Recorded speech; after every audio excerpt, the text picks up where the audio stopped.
एक समय की बात है।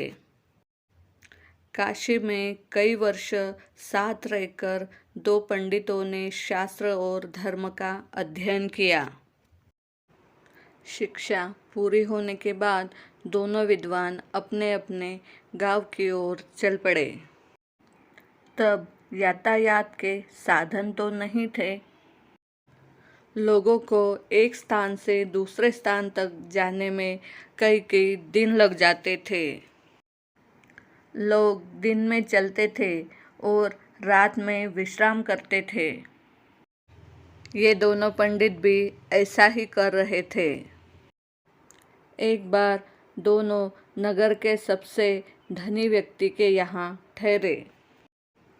उसने उनके रहने की व्यवस्था की और फिर अपने लोगों से कहा कि दोनों महानुभावों के भोजन का भी बंदोबस्त किया जाए। इस बीच समय पाकर धनी व्यक्ति दोनों के पास पहुंचा और उनसे चर्चा करने लगा। धनी व्यक्ति अनुभवी था। वह जान गया कि दोनों पंडितों में बहुत ज़्यादा घमंड है।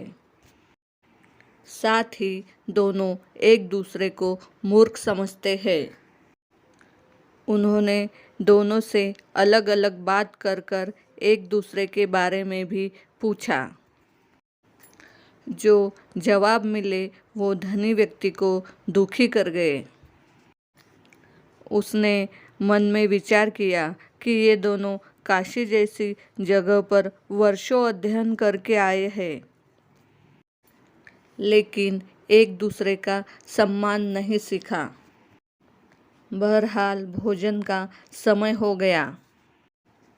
धनी व्यक्ति ने दोनों को बड़े आदरपूर्वक भोजन कक्ष में बुलाया। एक की थाली में चारा और दूसरे की थाली में भूसा परोसा। यह देखकर दोनों पंडित आग बबूला हो गए। गुस्से में आकर कहने लगे कि क्या हम जानवर हैं जो यह चारा और भूसा खाएंगे? धनी होकर तुम हमारा अपमान कर रहे हो। यह लक्ष्मी द्वारा सरस्वती का अपमान है। इस पर बड़ी शांति से उन्होंने जवाब दिया।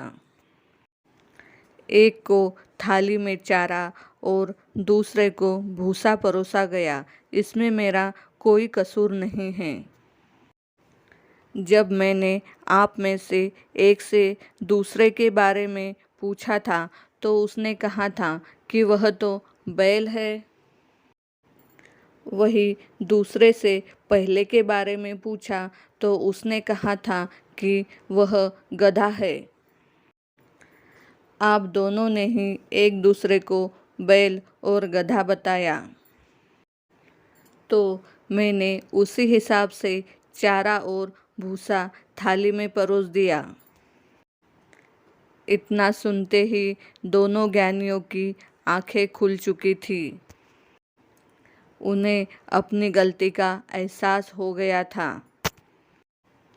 उन्होंने उनसे क्षमा मांगी। एक दूसरे के प्रति ऐसी सोच रखने के लिए खेद भी जताया। दोस्तों, इस कहानी से हमें ये सीख मिलती है कि व्यक्ति में कितना भी ज्ञान आ जाए उसे घमंड नहीं करना चाहिए। साथ ही दूसरों के प्रति बुरे भाव नहीं रखने चाहिए।